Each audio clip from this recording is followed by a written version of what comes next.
I was 28 the last time Jonah spoke to anyone in our family. It wasn't dramatic.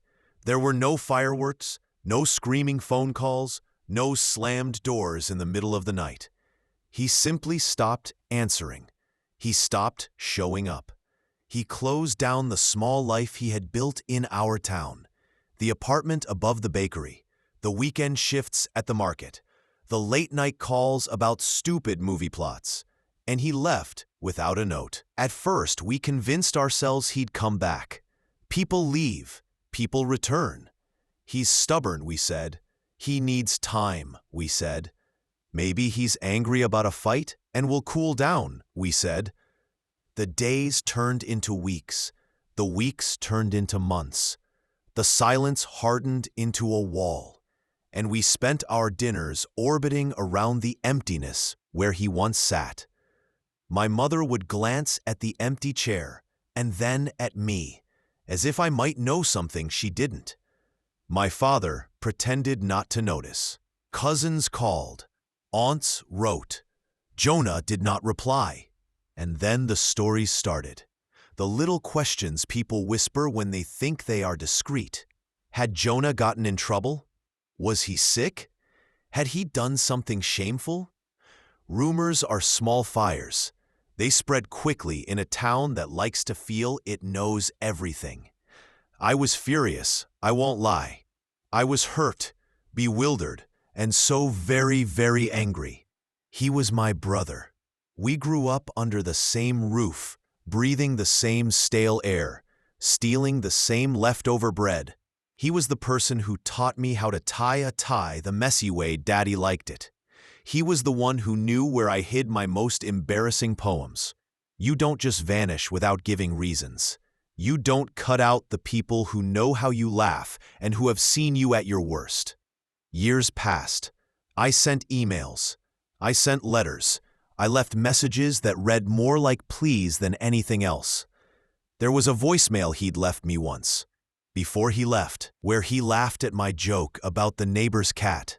I listened to that laugh every night and ached. But Jonah's voice, the present living voice, evaporated from the world. And then, on a rainy Tuesday, I received a cardboard box. No return address, no note, just my name, scrawled in a hand that looked like Jonah's. My hands shook as I slit the tape. Inside were folders, photographs, a small, cheap disposable camera with one roll still inside. An envelope marked, "For when you are ready." At the very bottom, folded beneath the paper, like a secret under a rug, was a single photograph of Jonah. He was smiling into the camera as if he had been caught mid-thought, as if the joke he was about to tell was still on his lips. There was a letter too. Not to me, not exactly. It was addressed to the family, but the way it was written, the way it hesitated between accusation and pleading, made me feel like he had been writing it for months and could never find the right moment to finish. I sat down on the kitchen floor with the rain making the windows blur, and I read. He wrote that he had discovered something that made him sick.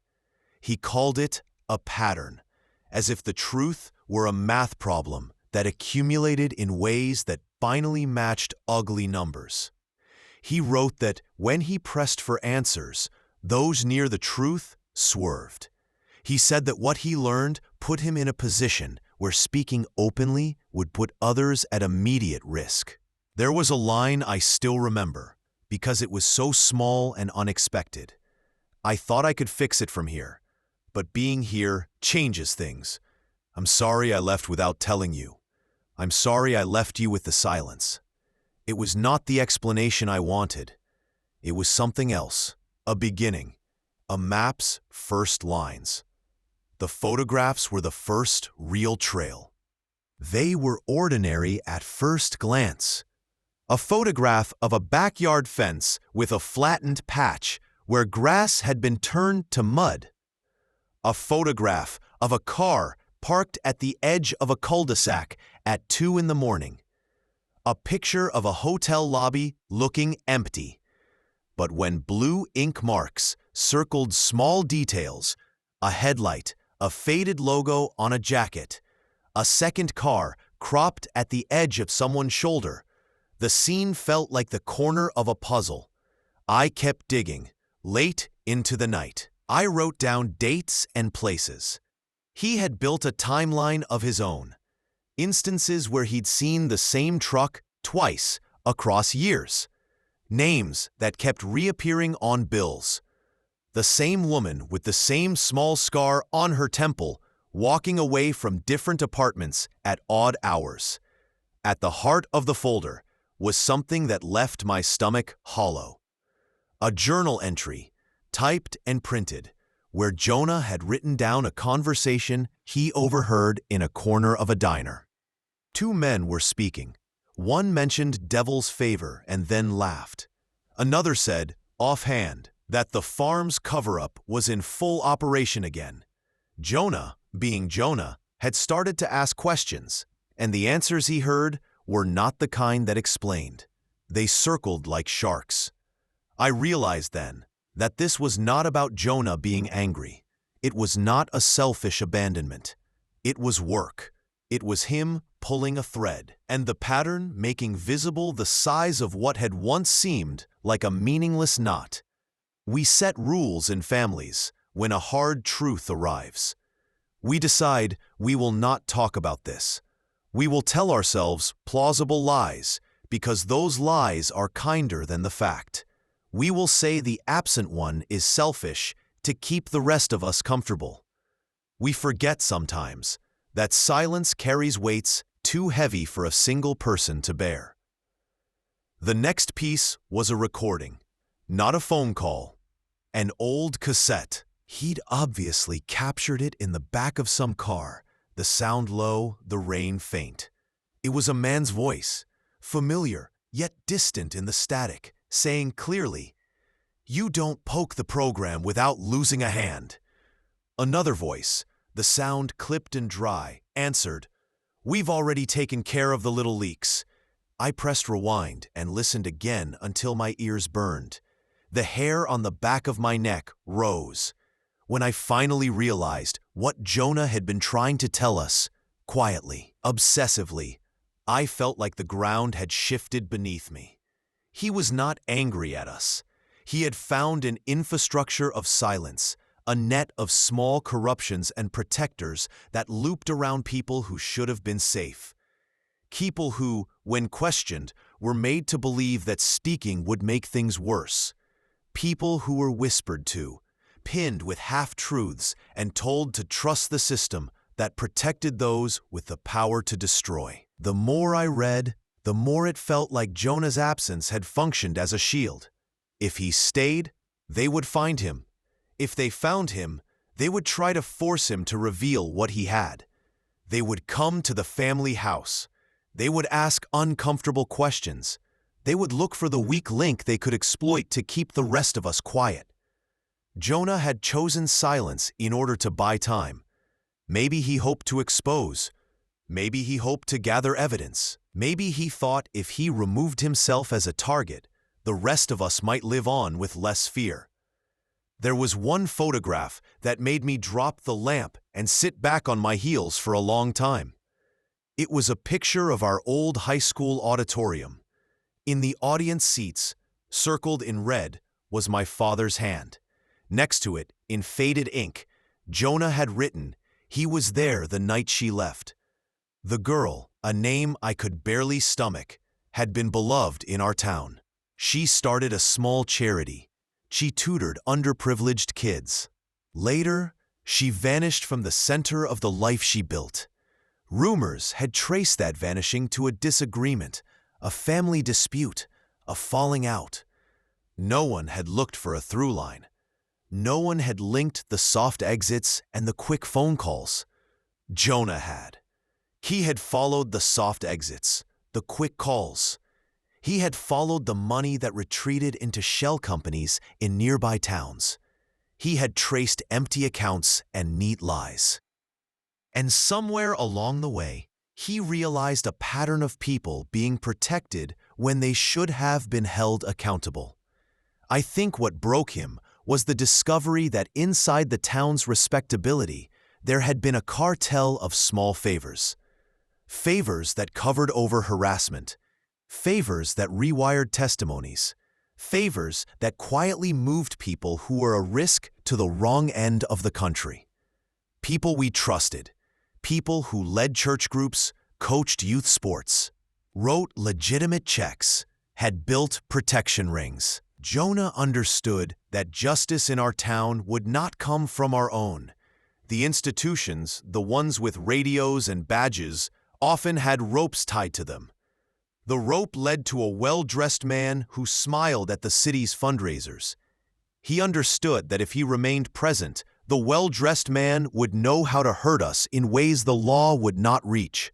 So Jonah left. He left because silence kept us safe for a while. He left to trace the lines without pulling them openly. He left to make a different kind of risk, one where he could watch from a distance and put together a legal picture big enough to matter. That is what the folders were for. That is what the photographs were for. That is why his handwriting on the margins was so small and precise, because he had been building a case against ghosts. The more I read, the humbler I felt about my own anger. I had thrown Jonah on the altar of our petty family grievances. I had considered him a deserter. I had called him names in my head for his silence. But in reality, he had been building scaffolding to hold up a truth that could not fit in a single conversation. There is a cruelty in expectation. We expect our loved ones to be here, to return calls, to ease our discomfort.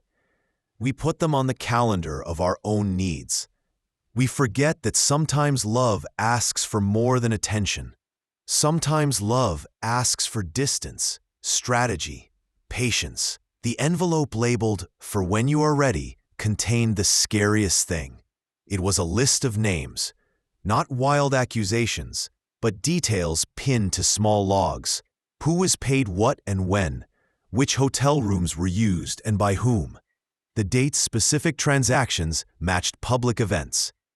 It read like the ledger of a quiet war. His handwriting at the bottom read simply, "If you choose to use this, be careful. They will not apologize. They will escalate."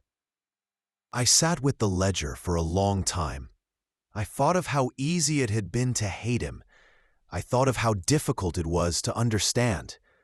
When I finally understood, I picked up the phone and called the only number in the box that could answer. It was a number in a city 3 hours away, and a woman with a small voice picked up. She said she was Jonah's contact. She said Jonah had asked her to look after the material if anything happened to him. She said that Jonah had been working with a federal investigator, a woman who had a reputation for patience and for insisting evidence be complete. "You mean he's been cooperating?" I whispered. "He's building a case," the contact said. "He asked us to protect the work. He thought if the family knew prematurely, it would compromise everything."